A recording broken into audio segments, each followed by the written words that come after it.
Hey guys, welcome to Hope It Helps. And my guest on the show today is Miss Lara Dahan. Lara, welcome to the show. Thank you. Thank you so much for your time. I really appreciate it. So Lara, me and you, I think we met each other like 2 years ago. And over the past 2 years, that every time we're out, whatever, we seem to somehow at some point end up in some like deep conversation in the corner. And the last thing we talked about was climate change. And I know that's the work you do as well. It's a topic I haven't really touched on the podcast. So I'm really excited to dive into it and have this kind of conversation. But before we get into everything, why don't you give all of us a little bit of background about yourself and we'll take it from there. So I guess I'll give you background which is relevant to the topic at hand. Sure. I have a background in management marketing, which is nothing notable to the cause, but later decided to move into doing a course on, a master's on environmental law and sustainable development, mainly because I used to be that person on a soapbox, like, we have to care the polar bears, and I kind of just got tired of spewing that, and I wanted to be a more credible person around the topic. So I did this course and really loved it. I found that, my love of learning was ignited, and it's really nice to kind of study something that you're passionate about that unlocked something really beautiful for me. And as a result of that, I managed to find or attract opportunities to kind of live in that space. And I moved to Paris, where I worked for an institution called the Institute for Climate Economics. Okay. There I worked on economic drivers and incentives to motivate climate action. It was a really great experience. Ended up attending the very momentous COP21. For those of you. Oh, wow, you did? Oh, yeah, no way. No, that was like, I felt too lucky. Yeah, that's awesome. That's a big one. Yeah, and I wasn't so interested in moving to Paris, but then I thought, since that's happening, right, it seems like the universe is a little bit behind this, so I'll go. So that was really wonderful and a great opportunity. And me, I'm not really such a numbers person, but it was really interesting to work on economics and financial drivers. So it really kind of grounded me in my perspective, not just hippie save the world, but like, what are the mechanisms that are really needed to achieve what we want? And then after that, I kind of pivoted into a more broad scope, which was sustainable development. Okay. Working on trying to achieve the 17 sustainable development goals, which are 17 goals for prosperity, people, and planet, defined in 2015. Okay. And the world, I hope everyone knows about it, but it's like the worst promotion I've ever seen of such a fantastic concept and framework to really just kind of show that there are many different areas that achieve a prosperous life, from like trying to deal with poverty to, clean water, gender equality. So many different themes are represented in this framework, and it's supposed to help be this indivisible, universal map to action for the whole world. Okay. And part of that is climate. So that's where I kind of gave in my expertise, but like my knowledge, my understanding up until that point. So I worked there at the Sustainable Development Solutions Network for it's a UN initiative, and it was really great. And then decided I wanted to move to the UAE because I felt like there's such a huge opportunity for sustainability here. I was very passionate about it, but came and of course COVID, and I had to kind of come up with a plan B. But incidentally, now I'm working in global public health, which is a very hot topic at the moment. Sure, of course. So, yeah, exactly. So I feel like it's all part of the big plan, whatever that plan is. And I'm trying to, as part of my work, among other responsibilities, trying to understand the intersection between infectious disease and climate change. How does climate change exacerbate or potentially, or like how climate action could help to address infectious disease and accelerate elimination? Yeah. Wow, that's you've done a lot. Sounds like you've done a lot in the field, and having that experience in Paris at COP must have been incredible. It was wild. For like someone like yourself who actually is passionate and cares about that kind of thing, that's like the event. You know what I mean? Yeah. So many points that you brought up and that we're gonna dive into today. It was interesting. I never knew that you started becoming, like, I guess, more interested or passionate about it at a later age. I thought, like growing up, you always maybe had that interest, or that was something that you cared about. So could you tell us a little bit about like that, how kind of it became such an important thing for you? Well, this goes into a bit like developmental psychology. I told myself for most of my life that I have no talent, I have no passion, I didn't excel at school, didn't know how to work according to the system that was put in front of me.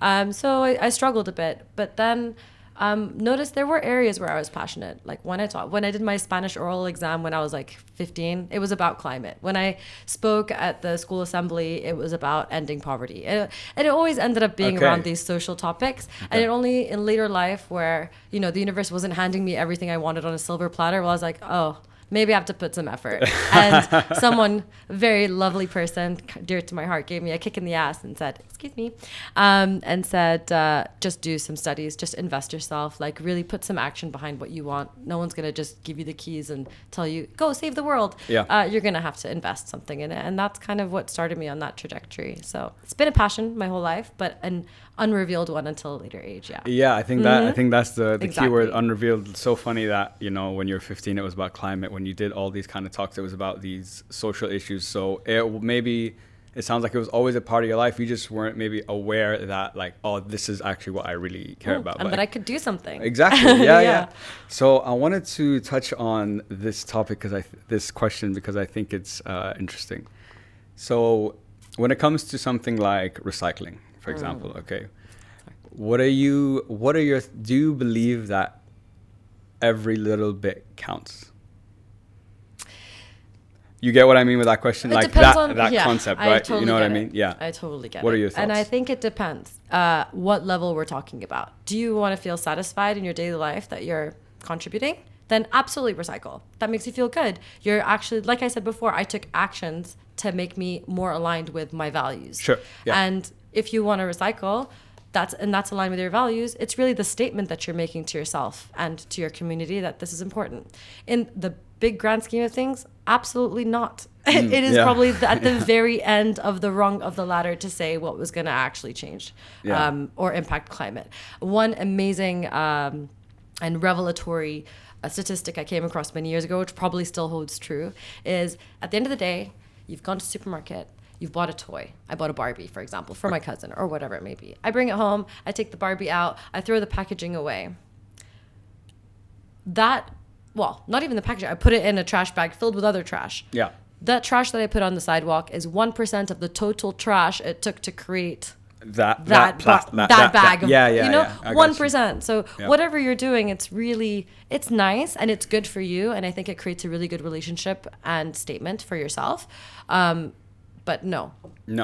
I don't think so. I mean, for corporations, yes. For individual, no. But it will add up. And I think a community that recycles is making a statement. And that's a good thing. And it will add up. But in terms of, is it the low-hanging fruit? It's absolutely not. Yeah. Because I guess that's my perspective on it, is that I get the concept behind every little bit counts. You know, okay, let's say I'm a person who recycles, like you said, it maybe helps my community, whatever. But something you said that was really interesting to me is, as long as like you feel good about it and it aligns with what you believe, that's fine. My question then becomes, okay, if every little bit counts individually, fine, maybe it does. On the bigger scale, like you said, it doesn't. So then I think about, okay, if on the bigger scale, doing every little bit doesn't count, how do you start to, I guess, influence that change? Because, for example, I'm that kind of person. Personally, I'm not someone who recycles. It's just not a part of me. It's not something not that I don't believe in it. I just don't do it because on that point of does every little bit count, I think I'm like, okay, if I do this, fine. But like, am I changing anything? Whatever. But maybe personally it doesn't, feel that way. So then the question becomes, how do you start, if that's how, like someone like me, that's how I feel, how do you start, I guess, changing that mindset or that perception to maybe start doing a little bit more or changing, the way you think about those kind of things? The biggest scam about the whole recycling thing is that they've put all the onus on the end user to make a difference and completely distracted from the fact that it's the corporations and the entire supply chain that needs to be made efficient and not you and how you're throwing away waste. Also, like for example, there are 7 types of plastic that are sold widely. Okay. Only 3 of those are actually recyclable. Okay. So corporations, why don't you make all of them recyclable or make 2 types of plastic? Then we'll be very happy to put them in separate bins and that will make a difference. But when you have this very kind of diffuse like kind of approach and all the materials that we're being given, how are we supposed to make a difference in that? And then we also have to have confidence in the infrastructure that's available to recycle. Okay. Not everybody has the same mechanism, machinery to be able to recycle certain things. Their collection bins are maybe not made efficient and what. So these policies need to be really well developed in order for them to work. And it's a kind of like a distraction to say, oh, you know, do your part. But like, are they doing anything? Are big corporations making or our governments or whatnot applying the appropriate how do I say this? Regulations to help guide good behavior and guide the efficient management and production of goods that we all deserve. I want a plastic bottle. I do. It's very convenient. Everybody, you know, we innovated this and it's wonderful. But, you know, I don't want one that's necessarily going to exist in the environment for the next million years. Mm-hmm. So what can we do about that? And I think without people, the real change that can happen. And this was when I had my dreams crushed at a young age. I was saying that climate, all the plastic, etc. And someone was just like, I have 3 words for you, Lara. Okay. Regulation. I was like, oh, how boring. I don't want to become a lawyer. Like, what do you mean policy? But yeah, I mean, throughout my career, I realized how important policy is, because in the end, policy is not a boring thing. Policy is an alignment of values that we all aim to adhere to and perpetuate and elevate in society, because that's what we believe in and what we think is right. Yeah. So yeah, there's still some room for recycling to become a central part of our lives.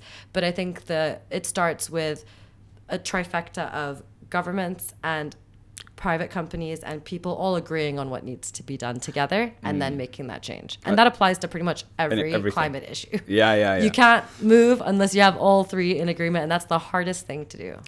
It's I really like how you described it, because personally I've always thought of it from an end user perspective, and you saying that, oh, it's people like say, oh, the end users do your part, but the guy who made this, like the corporations, they like, even if I do my part, it's negligible compared to what they've done to give me like this water bottle or this product or so on. So why are you giving me something that's not recyclable? Yeah, if you want me to recycle. No, I thought that's really interesting, because I've never thought of it in that way, or never looked at it from that perspective.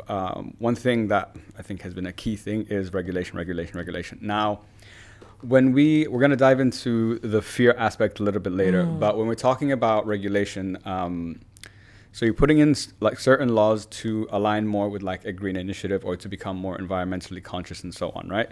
But so there's the regulations, and then there's the penalty for those regulations. And correct me if I'm wrong, I don't know the numbers, but the penalty is not is, at least from what I've heard, never significant enough to like force me to be like, oh, maybe I shouldn't. You know what I mean? Or because like, okay, I'm making 2 billion a year. I have to pay like what, 10 million, 20 million. What is that? That's nothing. I'll make that tomorrow. You know what I mean? So if penalties seems not to be working, at least, and from my perspective, I don't know the numbers. So if penalty isn't the way, so like there's regulation. I'm not going to follow it. Then there's a penalty. Okay. Even with this, if it's not working, then what's step 3? Let's go for step 2, because there is a place for financial penalties, and in the United Nations it's called the polluter pays principle. Okay. All right, not necessarily upheld, but it underpins a lot of the policies that they try and advocate for. So how much is a tree worth? That's a great question. I don't know. And this is why the polluter pays principle isn't working. You can't quantify a tree or a river or soil. We don't fully understand our ecosystem. I mean, we have mastered it in many ways, but yet at the same time don't fully grasp it. Okay. And that's why we can't apply a financial system and overlay it on a tree. Like, this is an entire indivisible system where the tree feeds the cloud, and so on and so forth. Mm-hmm. So yeah, in that case, there is a price. It's a very high price, right? It's just being undervalued, which is why it's not motivating change. So the price of carbon is low because people are trying to set it according to what they think they can pay. And like you said, for $1 million corporation, what's like throwing 500,000 here? It's nothing. And they still avoid it. So until we're able to, and I just don't think that's ever going to happen. We can't quantify nature. Okay.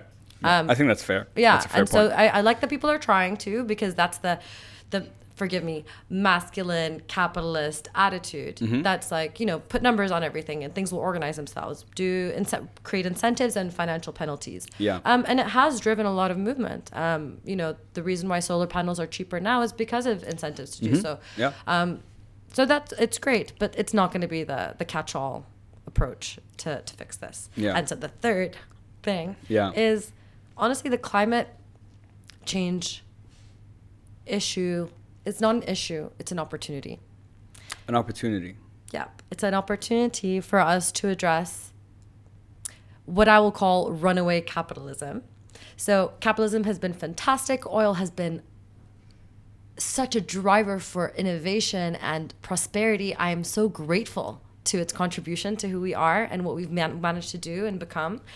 But like now, after the 20th century, and now we're in the 21st century, we start to see the caveats of that approach. Of course. Okay, fine.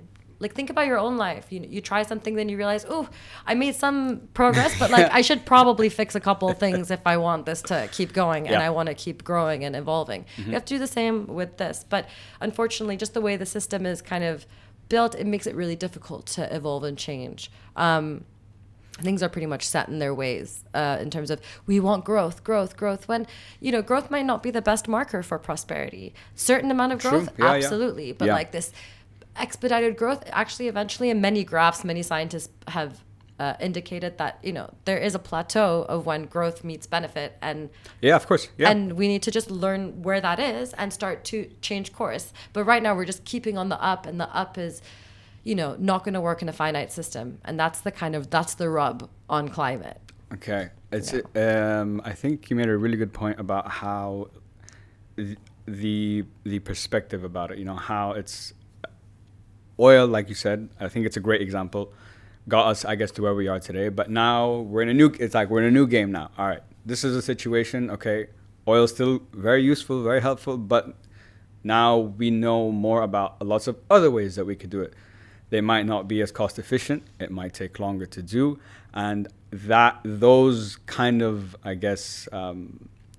points is what, hits the wall against that whole growth mindset that you were talking about. So I think it's very challenging to convince, if it's challenging to convince a person, I can't imagine what it's like trying to convince a corporation to completely, even if it wasn't even just to start moving in that direction, you're going to have some friction, some resistance. So you said there has to be government, people, and corporations. Now, okay, government can put the regulations, people can do their part, and businesses can,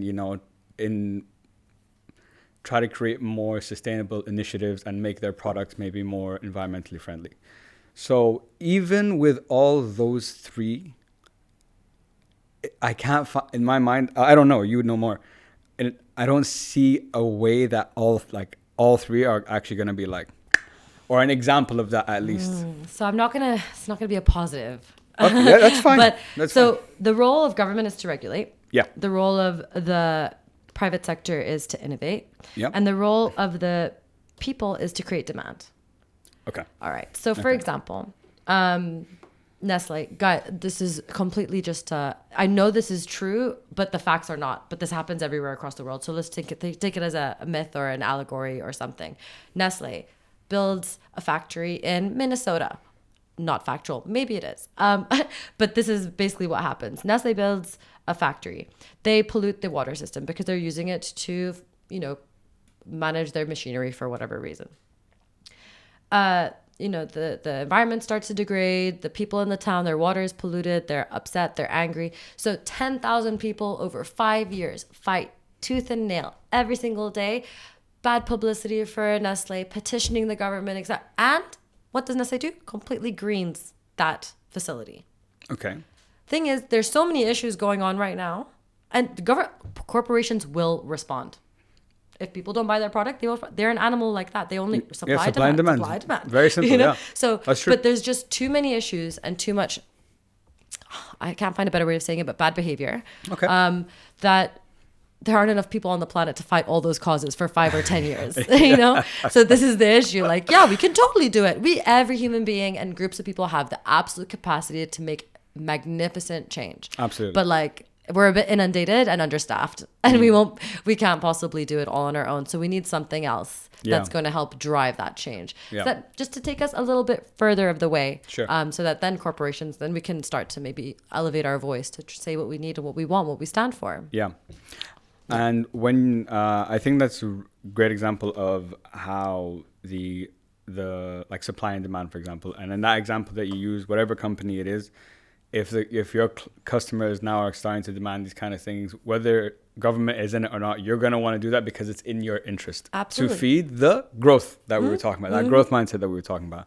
You said something about the systems are kind of like legacy systems, and they're kind of stuck in it at the moment, and that there's not enough mechanisms to move around to start making these big changes. So if the system, how do we start like cracking that wall and start, loosening those screws? Maybe we should go right instead of left this time. You know what I mean? I mean, for me, I really see that as the government role. Okay. Yeah. I think changes in policies, taxation, things like that, to the right people for the right purpose, would be the way to kind of chip away at that. And then the people come in and they kind of give voice to, yes, please do that. Yeah, we support you. And you're going to get my business if you you're going to get my business if you follow these policies. That kind of air is what we need. Yeah. Yeah. But my overall and arching thing is that climate change is a human opportunity.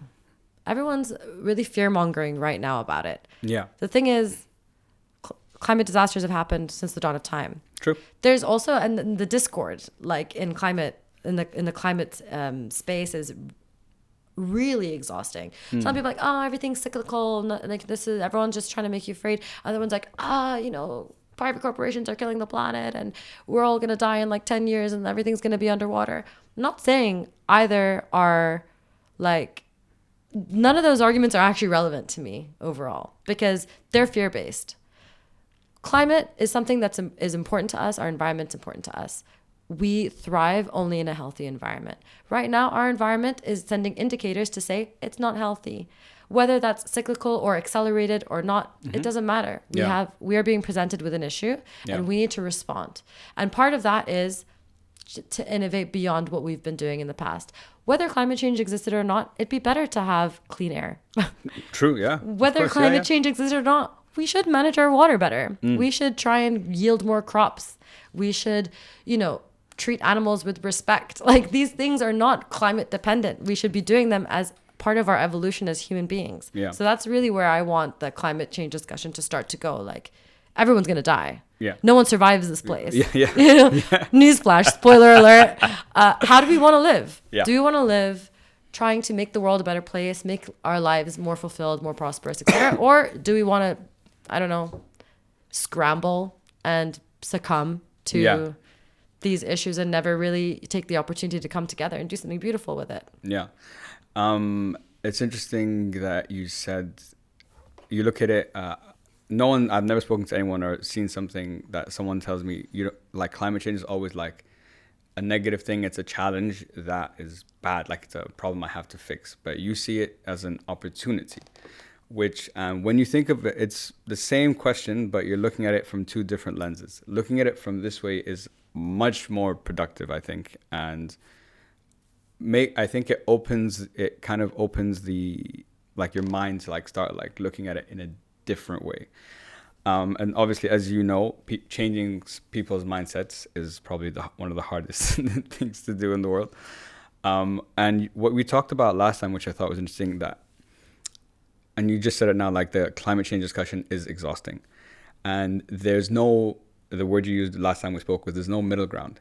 It's extremes. You're either 100% for it or 100% against it. So I wanted to ask, what role do you think the media plays in this discussion? Because I believe that no matter which side you're pushing, that is going to have a huge impact on the narrative of what climate change is.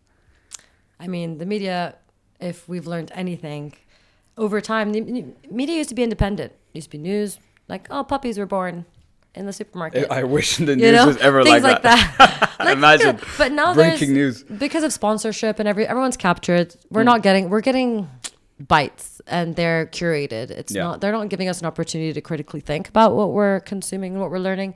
So I feel, and you know, sex sells, fear sells, like these are, you can just expect that that's what you're going to get from your news. So unfortunately, I wouldn't suggest that anybody really go there for an understanding of how to approach climate. Really.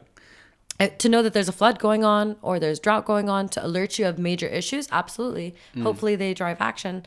But other than that, I have not yet seen a really integral approach to climate action in the news. I think they're always trying to kind of either disempower or empower you in a way that actually will make no difference. So like, come protest and do nothing, go recycle, but it doesn't achieve anything. So it's all a bit of a distraction. But I just wanted to go back to something that you said earlier. You know, how you said that what I said was a new perspective on climate, just like flipping the script to say it's an opportunity. When something bad happens in your life, there's two types of people in this world. And this is what the climate discussion can be reduced to. When something bad happens, you know, you get sad. And you either let it consume you and you spiral into depression, and or you could do that and then you know. But then you rise and you take that, and it becomes a badge of honor that you survived it and it was your experience, and you know you did the hard thing and you achieved something as a result, and you feel satisfied. That is it. Climate is only a macro expression of our own individual human experience and what we need to call for in our individual lives to be good, to feel good. This is for on a global level, what we need to do to feel good. It's so I studied, I worked, and realized that you don't need to understand the climate movement at all. Everyone who's living, breathing on this planet right now knows exactly what needs to be done. And all the great things will happen if we all kind of get on the same page about that. Yeah, and I think you touched on a very key point. Fear and sex sell, right? And usually, like, I think, shifting a little bit from climate just to like public health for a second. COVID was, I think, if not the biggest slap in the face or wake up call to everyone in the world. Now, I believe I was saying this I'm like, watch you guys. Now we're in COVID, myself included. Like I'm worried. I'm gonna be so safe, whatever. Watch in 2 years, you will go back to living your life 90% the same way. I think, and like you said, there's an opportunity to do something, right? But us as humans, naturally, I think, like on a global scale, it's rare for us to be proactive. If things are going well, everything's good, whatever, why should I do that? That's the thought, that comes in your head. But then when something happens, you're like, oh shit, oh my God, I have to do something now. So I don't know how we can be, as a human race or whatever, become more proactive, because our nature is to just revert to like crisis averted, revert to default. Usually there might be some, I'm not saying there's no change, but there's not, and you probably haven't changed enough to really like make an impact or in your own personal life, I'm saying. I mean, what we're talking about is one small segment of humanity. There is survival, 100%. And then there's homeostasis. So it's like animal kingdom. Okay, survival, I'm running in the savannah and like cheese. And then the lion stops chasing me, so I chill and I drink my water and everything's good and well, and I'm just gonna go find another buffalo and etc. But like, we're a little different to that. We have that, but then we also have this. When homeostasis is achieved, we start to create, we start to innovate, we build new things, we imagine, all that. So this is the part that I feel, we're not paying attention to as much, and we're all in our animal body at the moment, like this animalistic, like fear, safety, and COVID pulled the rug out from underneath us. And I feel big time, I think we're very lucky that this lesson happened it could have been so much worse, right? And then we got to learn and prepare ourselves as a community for if something worse does happen. But I was really excited when COVID happened, in the sense that I was like, finally, the world will see, because climate was too much of a diffuse issue. That was going to happen in like 20 years. This was like now, your life now. I was like, now people will see how connected we really are. And maybe we can all come together. And you know what? I'd give us B minus as a community. Forget the news and all that corruption and whatnot. Okay. I'll give us a B minus as a community that, you know, the world's still standing and moving. Humanity is really good. Like, we could, so many worse scenarios could have come out of that. But we're civil. A lot of people did stay home. Like, and I don't think we did it because government told us to. I think we did it because somewhere deep down, that narrative around this is for each other, which was a good narrative to send out. Like, those who responded to it, that was a nice feeling. I do care about my grandma and your grandma, and I'm going to stay home, and that's a symbol. Or even if you don't believe in masks, I'm going to wear it because it's out of respect for you. And all these things start little emerging.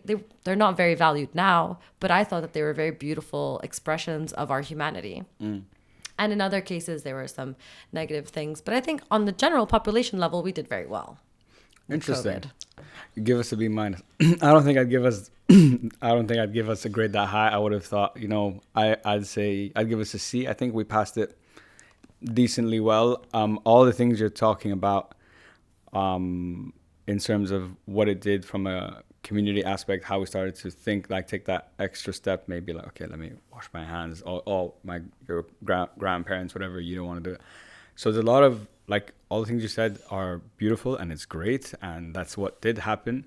But it came, but again, if we're going back to, like, where is that coming from? It's fear. At the end of the day. Yeah. So I guess listening to this example now, I'm thinking about it, I guess fear can play a positive role, but is there another way? Fear is necessary. It does trigger us, and we need to. But Yeah. what happens when you see fear? Do you become afraid, or do you kind of like look and say, okay, what is the antidote to fear? You know it. Action. Love. Oh, love. The antidote to fear is Okay. love. Actions that are underpinned by love. So when communities were cut off and grandparents were sitting alone, there are people going door to door, making sure they had food. This is the love that comes out of the fear, you know? Yeah. And that's more of what we need. So climate, the world's ending, everything's flooding. Okay, opportunities to show love, to bring love when it's really hard, when you're actually afraid, but you want to just do the right thing. That's the recipe for a good life. Yeah. It's not a long life. It doesn't have to be a long life. We just all should be aiming for a good life. Yeah. Just enjoy the time while you're here. Make it the best you can, right? We try. Listening to, like, reflecting on our conversation right now, it's interesting. Like, now I have a better understanding of how you see the world, and like, it's a lot brighter than maybe my view, which is, I love seeing that because it makes me start to think, like, the trigger, like, again, it's a trigger, makes me like, oh, maybe I should think about something in a different way. But coming back to climate, Yes. we're reverting back to climate change. I think one thing that's important in a lot of issues that we face around the world is a lack of education in those things. So, for example, in mental health, no one in the world, none of us here, no one grew up like with like you're in school, you know, like have math. Oh no, I have like mental health class to teach you how to be aware, to learn what your emotions are, how to control them, how to manage them, how to know there's something called mental health.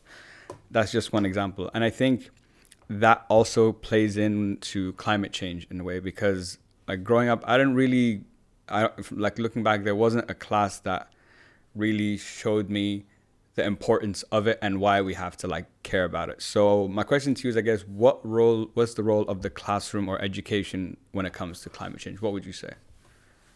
From a mental health perspective?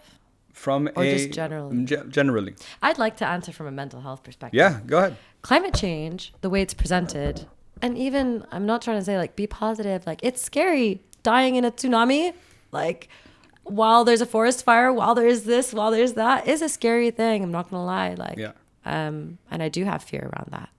But imagine how much further we'd get in discussions if we weren't anxious or if we knew how to deal with our anxiety. Yeah. Imagine how much further in negotiations we'd get if we didn't take things personally. And these are things True. you learn in mental health. These are things you learn in healthy relationships. So yeah, I do feel like there's room for that in the classroom. I think it would take us a very long way in dealing with some of the world's most pressing issues. Yeah.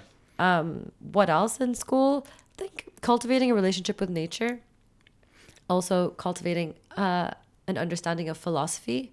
Okay. Because in the end, I think also what's been eroded over time, that initially or in the past has propelled civilizations into great places, is philosophy. And right now we don't really have that. We have economy. Yeah, that's true. And that's our value system. Make Yeah. more money. This is good. But if we could just shift, like, money is good. It helps us achieve things, and trade is age old. That will not stop. But yeah, like trying to figure out how to also divide that discussion into what is well-being. You know, what is it I care about? How can I live? And I really believe that there's no one out there who believe, like, there are very few, and they're meant to teach us something, like sociopaths and serial killers. Sure. They're really a small part of the population. The rest of us generally are good. If your bag has not been stolen at the airport, like, life is good. People are good. Yeah, it's a good day. That's a good day. There's a lot of trust. I mean, not everywhere, not all the time, but overall, this place would be absolute anarchy if we didn't all have values ingrained in us, either in our DNA or instilled in us through parenting, through society. Yeah. We're not in such a bad place to do that. But I think more emphasis in that in education would really help us be on the right footing to be able to have discussions with people who are different to us, come up with innovative solutions, and really feel empowered to do the hard things. Yeah, exactly. I think what you said, that like the different areas that education plays into all these areas, like mental health, like climate change, and bringing, like, if you grew up learning about that, you probably, like, throughout your life would have been having some type of discussion about it. You know, like, oh, what do you think of that class? Like, oh, this is what I think. Oh, this is what. But it's again making you, like, kind of helping you focus on a problem, or making you aware of a situation or a problem. So when it comes to climate change, for example, there's, at least from my perspective, it seems coming back to the extremes. And that's what I guess, and the extremes is what's most presented usually from what I've seen myself personally. So it's either like I'm for it or against it. And the guys who are for climate change, and they're the ones that are, like, super worried, and guys like, the, like, water levels are rising, it's getting hotter, you know, you can, and the interesting thing is, like, personally, I believe there is climate change. I do. Because not from any, like, besides, like, a scientific thing, just look around the world, even places I've been, I'm like, yo, this is, like, we're this summer in, like, Europe, I'm like, this is wrong. Like, it shouldn't be as hot as fucking Dubai. Like, this is not an accident. So I don't know, it sometimes confuses me how, if you're living in this world, you feel the weather, you experience it in different places, no matter where you are. Like, now we just had that ridiculous flood in Pakistan, for example, which is, like, crazy. Like, the videos I saw, I'm like, there's so many, like, it's, I think, and I love the word you used before, there's so many, like, indicators. It's kind of like nature screaming, like, hello guys, yeah, do you see, like, the shit that's happening? Like, wake up, like, get on and do something. So when there's so much, like, evidence on this, I still don't get how it's like, the other side, for example, the ones who are against, can see it that way. Like, if you see it that way from, like, if you're just looking at it from a financial perspective, okay, fine, I get it, because it's going to cost you a lot to make that change become more sustainable, whatever, no worries. But if you don't believe in it, like, period, like, how? Look, I don't know. I won't address the do you believe or not believe point. I'll say this. Environment is cyclical. Okay. We are seeing an acceleration of things that's unprecedented. Maybe this is natural. We don't have historical records going back to the beginning of time. True. The only difference between the beginning of time and now is that we're here. Yeah. And for example, the train tracks, they built their infrastructure around maximum temperatures of, like, 45 degrees or whatever. So yeah, maybe we could survive physically as a human being in a hotter climate, but our entire infrastructure is going to be compromised because we did not plan for this accelerated rate of climate change. Yeah. I don't have a problem, like, climate will change, we will adapt, but do we need to sign up for this level of loss of life, this waste of resources, this waste of energy, to see our legacy kind of erode before our eyes just because we didn't want to be forward thinking? I don't think we're going to be able to dial back climate change.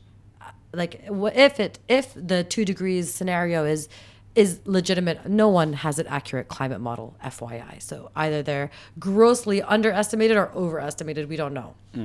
But I forgot where I was gonna go. Are we kind of getting to like that point of no return that Oh like yeah, people talk about? yeah, that's know? probably gonna happen. I mean, we are seeing irreversible damage to our environment and to our cities and coastal villages and stuff. So what are we gonna do about that? This is more the action that I think is needed. Not like let's reduce emissions. Yeah, that's like on the way. That's what we have to do. But overall, we need to prepare ourselves to be more resilient, to really build things that last, build things that insulate us, that protect us, that to provide security. Yeah. When right now it's just like, well, let's just build this thing because I want to make this much money and leave in 3 years. And what real value is that giving to society besides lining the pockets of not even just a few 100,000 people? Yeah. On that point, and you said it earlier, making that idea of like making the world a better place through like caring about their environment and so on. I think as people, like I'm even reflecting on myself, like I think we in general, I'm not saying everyone, we're so and myself included, like you're so consumed in like what you have like right in front of you, you know, like your job, your family, your house, your kids, whatever, like. And obviously there are people who have all that and are like going out and like doing like and trying to push this agenda and so on. But I think it's very that phrasing, making the world a better place. Like if you ask someone who's so like stressed at work, whatever, he's like, "Do you want to make the world a better place?" Be like, "Bro, I don't give a fuck about the world. I just want to make sure like my life or what is important to me or what I care about, what's around me, is okay." Going beyond that, like I think it's hard to do that. I'm so excited about this question. Tell me. Oh, how to put this into words.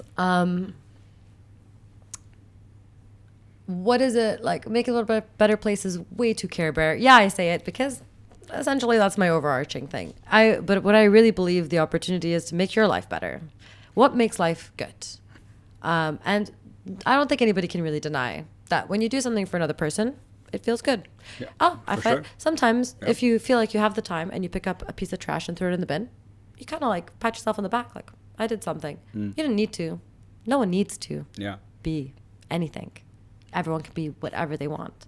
And then when you do something for yourself, it's good too. And we should all do things for ourselves. So I have 3 pillars, personal pillars, that I think we all should live by. And this is not news. I've heard it repeated millions of times, but I like to think I came to it myself.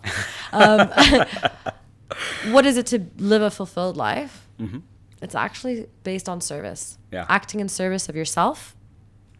If that's how you want to spend your whole life, do it. I haven't seen anybody ever only act in service of themselves, but, you know, acting in service of others and acting in service of Earth.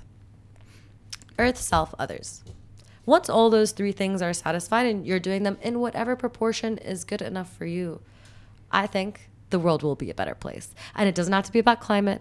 It just needs to be that ethos that propels us, that makes us wake up in the morning. We go, okay, what am I doing for myself, for others, for the planet? Yeah. Big, small, doesn't matter. This little framework is from what in my life, what I think is the crux of life. And we'd all benefit from just looking at it that way because it really does feel the best. Yeah. When you do self-care day, amazing. Feel great. Sure. When a friend comes to me for advice or they ask me for a favor that I can do, absolutely I'll do it. Yeah. And then when I do something for the planet and that could be just appreciating a tree. I swear to God, you don't have to really do much. That's service. That's homage. That's a beautiful thing. And I think those are the things that are it. And I used to... One thing I want to caveat is I haven't always had a sunny disposition and a positive outlook. Okay. I used to watch... My favorite TV genre till today is dystopian future Armageddon. Okay. I watched that and I've consumed so much of that knowledge and books. I cry. All I did was for like 5 years was read climate change books that tell me it's the end of the world, and I'd sit in my mom's lap and cry. And then I had to like say, okay, no. Is that how I want to be? Like, oh, woe is me? Or do I want to live a life where I can be empowered and try and do something, even if it's small? And that, Khalid, is where every little counts. If everybody did that, it doesn't matter on what, the world would change in a minute. In 1 minute. Oh, I gave myself goosebumps. Yes, it would. I love how you explain that. Like, first of all, on the concept of being in service now, personally, when I was younger, I was just, all I wanted to do was, yeah, I want to make money, bro. I wanted this. I want this car. I want this, like all that. And I've said this on the podcast before, like my experience in Amsterdam completely changed me, and I look at life in a completely different way. But one thing when I was doing sales in each business I worked in, I never felt fulfilled. I'm like, okay, things are going well, but I'm like whatever, it doesn't move me, it doesn't feel changing me, whatever. And then when I started getting into learning about mental health, and when I became a hypnotherapist and like worked with people, and what's his name, and lots of like famous people have said, the one thing that is like an unlimited resource that can, like, you automatically want to feel good, help someone, or it's instant and it's automatic, and not even if you're doing it for like, even if the reason is selfish, the action is not. So the outcome is still like win-win. Do you think like anyone would disagree with that? I don't think there might be, but I would struggle to think so. I'm my part of my quest in life is to find these like undeniable truths, and this I really believe is one of them. Yeah. So anyway, sorry, continue. No worries. And I like what you said about being of service to people, service to yourself, and service to Earth. I think the service to people in your life is a lot of people would be quite receptive to that. The last one is, I think, where there's either it's not there, like it's not a part, it's just not something for you, or you don't know how to start making it something for you. Earth, right? Yeah, Earth. Well, exactly. yeah, because we live in cities and it's really hard to see that. But go tell a farmer, service to Earth, they're going to know exactly what you're talking about. And in fact, that might be the biggest part of their life. Yeah, that's true. So we've just been insulated from that. Yeah. And in the 21st century, our service to Earth might be a very economical thing that happens in a city. It might be recycling. It might be whatever. Or not taking more than you need, or not wasting food. Yeah. Let's talk about Eid. Like, you don't have to go and literally plant a tree. You can honor your plate, meal plan, things like that. Oh, and guess what? That also serves you. So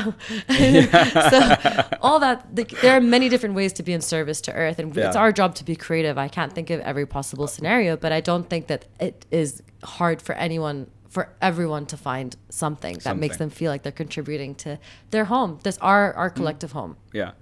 I think throughout this whole conversation, one thing that really has stood out to me from what you're saying, and which I really love and I appreciate, is all of these, like all those like catchphrases, like make the world a better place, every little bit counts, climate's gonna change, whatever. I like how in all those different discussions that we've had, you brought it always back to self, like to you, to your life, and like you said, if you just like appreciating a tree, like it's not. Like, and that example is great because like you're literally doing nothing. Like, it's an internal dialogue you have with yourself. Like, I appreciate this tree, or like whatever. And I think that mindset is very healthy, and it's very positive, and it doesn't make me feel like I'm being like you're trying to change my mind, or like you're pushing me to do something. It's simple. It's actionable. It won't take much, and it doesn't have to be. And the size of the contribution is irrelevant as long as for you personally, you feel like you're doing your part for whatever level you want for yourself, which I think is very refreshing. It's a very refreshing perspective, and I think that's a good way to, at least from my perspective, I think that's a good way to, nudge the needle a little bit towards that. I hope so. I mean, in the end. The thing that gives me hope in this world is that I don't know anything that's significant that nobody else knows. I know that. I feel like that is a fact. There's nothing significant in my brain that not every other person understands to a larger or lesser degree, however much they want to bring it into their consciousness. And all these cliches, I love that you said that, because, the whole hippie movement is like, fucking peace is love and blah. And everyone's kind of rolling their eyes at it. But I'd like to invite the audience to take attention, because these are truths that have been echoed that so much that they've become boring to hear. They're just something that was very common to all of us, all of our human experience. Yeah. Every little bit does add up. We have a lot of evidence across history that is demonstrated when, you know, every person that protests made a crowd or whatever it is and instigated a change and whatnot. True. So, I mean, I think if anyone wants to do a little bit of reflection, go look up the top cliches in the world and feel inspired, because that is truth. That is what we have collectively come up with to kind of guide our understanding of why and how we're here, like why we're here and how we should move through the world. Like you're saying, the cliches there for a reason. They are. Yeah, they didn't come out They've of... just been done to death because we haven't acted on them. Fair. We need to get to cliche level 2. Exactly. But until we really absorb this, we won't. No, it's exactly that. I totally agree with you. Lara, I just have 3 more questions for you. First of all, I want to ask, throughout the conversation, like it's been apparent how like your perception of climate change has shifted over the years. The more you understood about it, but then when you started working in it, it was a different story. So asking you as Lara today, what are your thoughts? How does it look going forward? I'm not affiliated with any institution. The views expressed are explicitly my own. Yes, this is Lara's perspective, guys. In the end, I don't think that, I mean, I used to hop and skip to work. I'm saving the world today. You know, I felt like so accomplished, so like great that I'm aligned with my values. But in the end, like, it's great to work around passionate people. That's what I found in my work, like people who share my interests. That's great. But doing good in work is so much more than what work you're doing. There are people out there who are making a bigger impact on the world than I could ever make, doing like a sales job than I could ever make in climate or have made. And in the end, if the bureaucratic system is stifling and if the intentions behind growth are capitalistic and leave people behind, then it's never really going to feel very fulfilling. Let me just backtrack and try and think of what you said. The system is broken and it's not serving us. So anything in that system is not going to provide that sense of well-being and goodness. We try with our work to feel like, oh yeah, it's super aligned. But the people who are feeling the most aligned with their purpose and goals and values are the ones who are probably doing small-scale farming, small-scale like education, everything like very ground level, very close to the earth, close to the like grassroots kind of grassroots. Thank you. Sorry, I should know that. I should be at the tip of my tongue. But yeah, I think that's really where you're seeing the change. And I would love where you could work in a big corporation and have a really strong and beautiful culture. And there are some companies that really demonstrate a strong culture and have had very positive impacts because of that culture.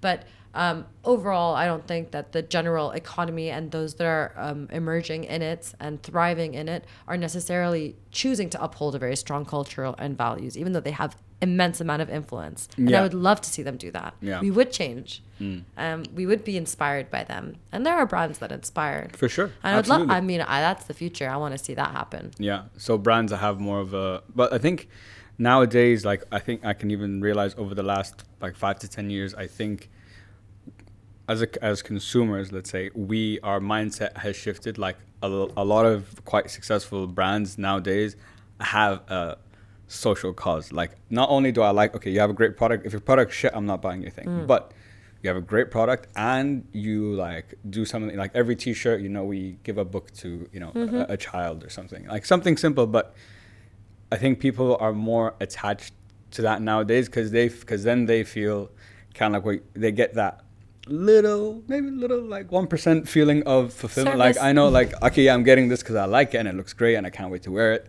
But I like that, but this social cause that these guys have also makes me feel good. No, we're absolutely being robbed blind by not being offered this for every single thing we participate in. Like, profits should not be so astronomical that they can't afford us that feeling as consumers that we're not only just destroying the planet with every choice that we make, that we're also doing our little bit. And advocating for or being able to advocate not just for my own benefit by having this product, but also that, you know, this is going to benefit someone else. I would love to see that being like a standard in all organizations. I mean, we do have the issue of like greenwashing, which greenwashing? Sorry, I don't know. So greenwashing is like where, a company will say, oh yeah, we use only like recycled paper, or we're going to go to they just make lots of campaigns around what they're doing for sustainable development or climate change, and really it's such a drop in the bucket and not impactful and not connected to their actual work. So it's very external. Anything that's being done to innovate and align with climate or sustainable development needs to be done internal in the organization, not giving charity necessarily. I'm small scale t-shirt for t-shirt, that's great, but I think I'm talking macro scale. This term greenwashing kind of emerged with like Shell and the big oil companies like saying, oh, and we're doing this, but it's really just they're trying to put that in the forefront of the messaging when there's a lot worse stuff going on, and it doesn't, the rest of their actions don't align with that activity, that whatever they're doing. It sounds like in that example you used, so greenwashing, from at least now my understanding is I'm trying to grab the attention of the communities or people who actually care about those things. That's why I'm doing it. So, and I think the example you used were great. Like, I'm an oil company, but I'm doing this. It doesn't really fit. But I'm just, it's attention grabbing. But one thing throughout our conversation, and you've said this many times, and this opens a huge topic, but I'm gonna try not to like dive so deep into it because we'll be here for like hours. On the concept of it's all a distraction. You said that word multiple times in so many of the different discussions that we've made, and I've never thought of it of that way, or not necessarily thought of it that. I've never been aware that I'm being distracted from what's actually going on, and this is happening not just in the conversations that we've had today, but in news, in health, in everywhere. You're trying to paint a picture that's not really the story or not really the solution. So how do we, I guess the question becomes, if I'm constantly being distracted in so many different ways, whatever, how do I think it's impossible to not be. You will even if you try, I think you'll always have some blind spots until you have a conversation like this that maybe opens your eyes to certain things. But if you're constantly being distracted, how do I take a step back and look at it more objectively? I'm like, okay, what's actually going on here? That's such a great question. I will backtrack on the word distraction. Okay. A little bit. We are distracted. I don't think and I don't know if any of this is really intentional. It's just happening. That's why I call it runaway kind of capitalism and all the things that come with that, which is creating fear and driving business and whatnot. Pharmaceutical companies are very powerful and capitalized a lot out of COVID. I'm sure they did provide solutions, but then also they probably did some actions to maximize profits that were not necessary. So this is just the way the world works. It's not a news. But I would say that it's less about distraction, more about disempowerment. What's happened is we've kind of congregated in these cities. It's like, we don't know, we need to be told what to do. We need rules and regulations like, no, you do this is illegal, this, that. And we've kind of given up our agency and accountability to governments, who are also just comprised of people. And over time, that just kind of makes us feel like, oh, we don't know, they know. Let them tell me. But actually, you know how and what you need as a life. And you have every right to demand that and to strive for that and request it or whatever, advocate for it. So I think the way that this is all kind of going is it's just disempowering us to make us feel like, oh, you can't do anything, just listen.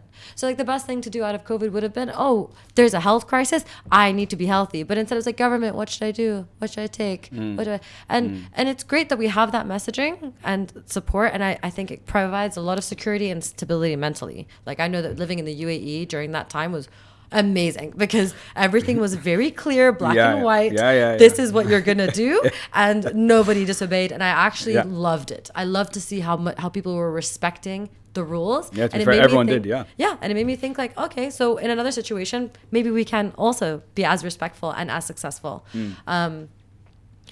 So I think kind of giving up our agency a little bit and feeling like we can only do what we're told, rather than like kind of knowing intuitively and taking the effort to define for ourselves what our needs are and what we need to do. I think that's what's missing.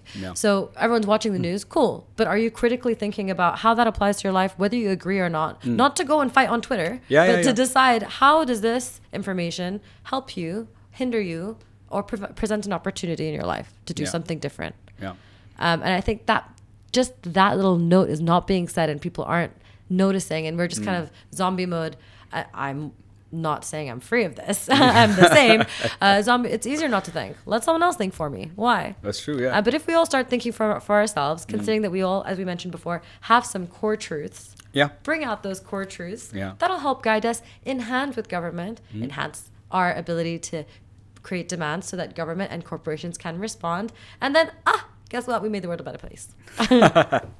I like what you said about the concept of agency and like letting that go and being the kind of giving, like taking no accountability for ourselves. Like, oh, if something happens, that's what the government said, so I have to, it's not my fault. It's just that. But again, you do have, if you really care, again, you have to care.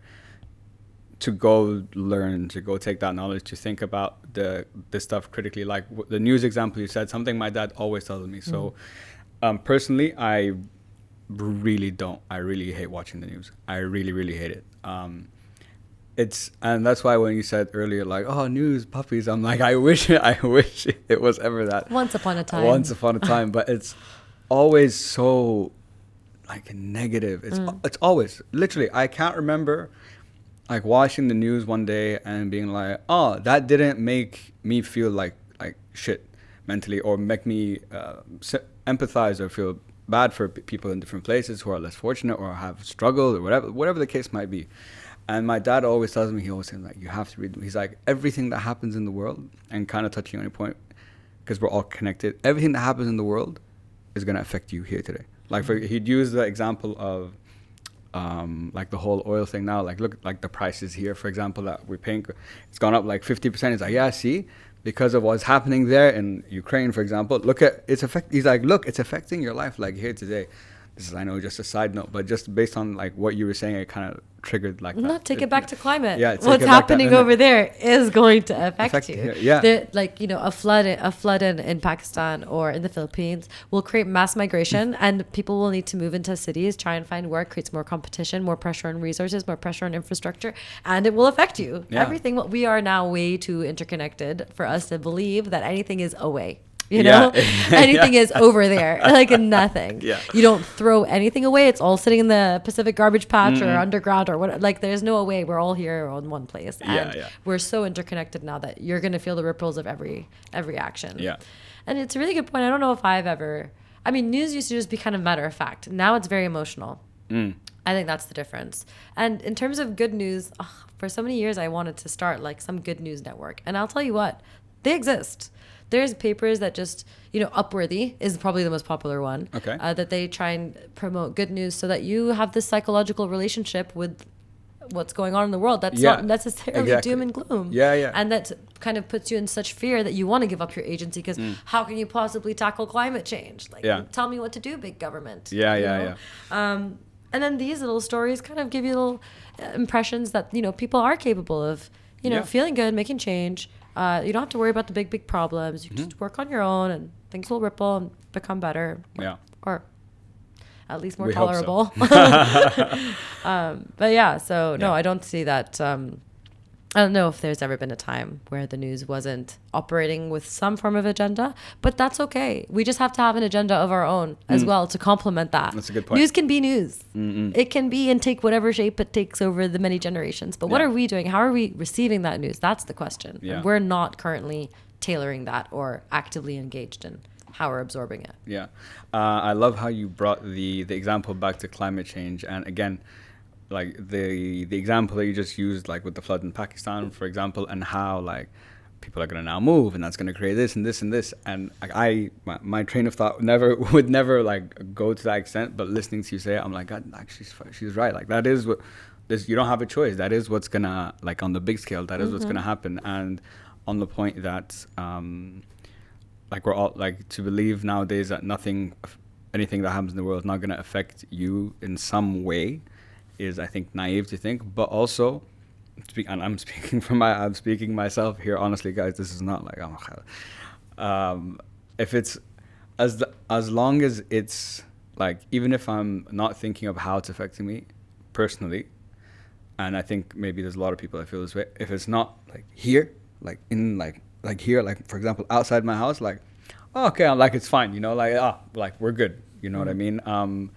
But I think something like that is, I think it's a personal thing. I think everyone has their own levels of awareness when it comes to stuff like that. Lara, I could probably sit and talk to you And for I'd love to. for 1,000 hours on so many different topics. But I want to round off the podcast that we've talked about with climate change. And I wanted to ask you, I have 2 questions left. These are questions I ask all my guests. Okay. So I first, wish you'd sent me those to me before. no, I know those. Some guests ask for questions. Those 2 I never sent because I want them to be instinctive.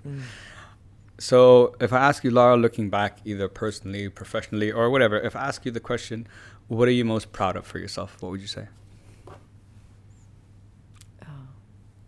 You'll edit out this pause. No, by the way, the pause is everything. Silence is golden, and me talking is ruining it. So I'm going to silence my part. Say it again.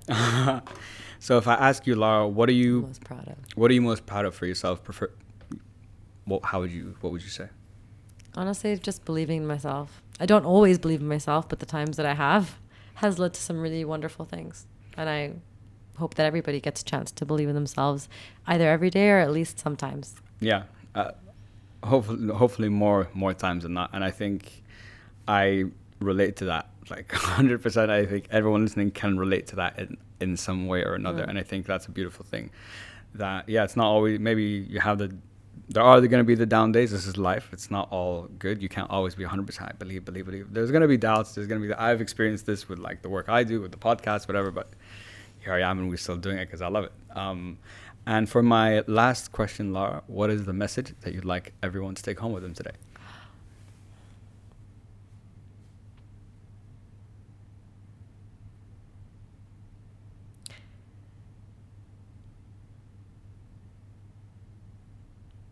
Everybody knows exactly what needs to be done to quell this fear that is resonating and being promoted in front of all of us. Act in service of self, earth, and others. I think that's a perfect way to round off the podcast. And I love what you said about everyone knows what needs to be done. The question is, and I include myself in this, do we do it? That's what it comes down to. Lara, I wanted to say thank you so much for coming on the show. This has been such a fun conversation. Honestly, I literally don't know anything about climate change. So sitting down, having this kind of discussion, and like now I have so many different things to think about when it comes to this topic. So really thank you for your time. It's definitely the airy-fairy version, but it's still useful, yeah, I think. it's okay. It's okay, whatever. Thank There's I think for every airy-fairy version, you find like the complete opposite. So it's okay. If anyone wants to reach out to you, talk to you, connect with you, how can they do that? Well, I'm happy to receive any feedback on this conversation or thoughts on @Dahansky on Instagram. You can also find me on LinkedIn, Lara Dahan. And that's how we do it. Guys, thank you so much for listening to the show. Lara, thank you so much for coming. Please make sure to like, follow, share, subscribe the podcast at hope.it.helps with 2 S's on Instagram. And as always, guys, hope it helps. Peace. Bye. Yeah. That. I wanted to say hope it helps at the end. You want to say it? You can do it now. Okay. You can do it now. Just find a way to finagle it in. Maybe at the end of my when I say the thing about self and others or whatever. Hope it helps. Okay. Yeah. So I think we'll just do the outro and then. Wait, were you filming this? No, you're gonna cut this out. Everything, yeah, everything. Okay. Don't worry, everything's Okay. editable. Even this is all like whatever. Okay, perfect. Did I stop All right. recording? I want to No, it's do still going hope on. it helps. Okay, so I'm gonna say that part, and then you're gonna round it off. Okay, when I say as always, you're gonna come with hope it helps. All right, cool. Guys, Lara, thank you so much for coming on the show. Guys, thank you so much for listening. Please make sure to like, follow, and share, and subscribe to the podcast on Instagram at hope.it.helps with 2 S's. And as always, guys, I hope it helps. peace. Perfect. Beautiful. That was